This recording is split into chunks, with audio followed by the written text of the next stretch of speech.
আপিলে মনোনয়ন ফিরে পেলেন বগুড়া ২-এর নাগরিক ঐক্যের প্রার্থী মাহমুদুর রহমান মান্না। একই দিন প্রার্থিতা ফিরে পেয়েছেন চাঁদপুর ২-এর জামায়াতের প্রার্থী আব্দুল মোমিন ও জামালপুর ৩-এর মুজিবুর রহমান আজাদী। এই সংক্রান্ত প্রতিবেদনটি দেখে আসবো আমরা।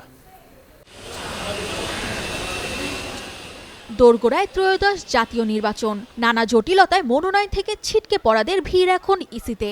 দ্বিতীয় দিনে ৭১ থেকে ১৪০ নম্বর পর্যন্ত আপিলের শুনানি হয়। এর মধ্যে প্রার্থিতা ফিরে পেয়েছেন বগুড়া ২ আসনের নাগরিক ঐক্য মনোনীত প্রার্থী মাহমুদুর রহমান মান্না।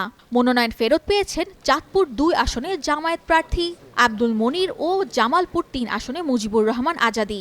মবের ভয়ে জাতীয় পার্টি ও নাগরিক ঐক্যর প্রার্থীদের মনোনয়ন বাতিল করা হয়েছে বলে অভিযোগ করেছেন দলগুলোর নেতারা।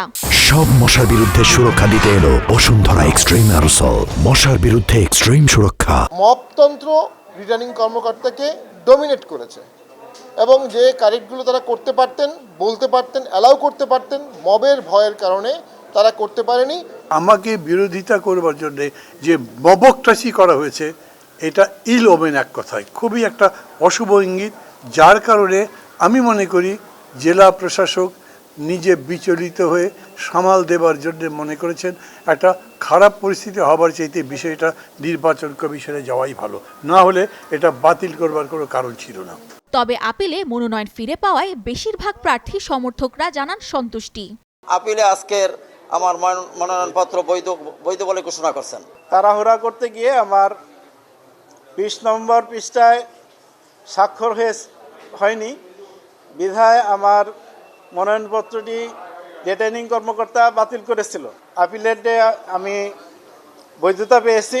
হলফনামা অঙ্গীকারনামায় দস্তখত করা হয়েছিল না, এই জন্য বাতিল হয়েছিল।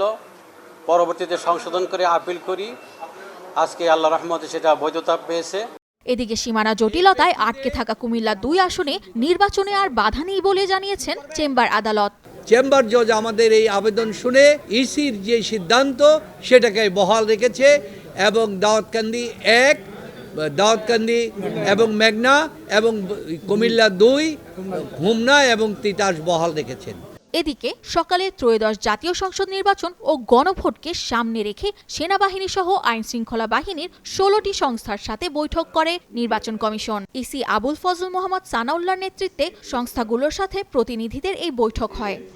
অত্যন্ত গুরুত্বপূর্ণ একটা সেল। সামিয়া মাহতাব রোজা, নিউজ 24, ঢাকা।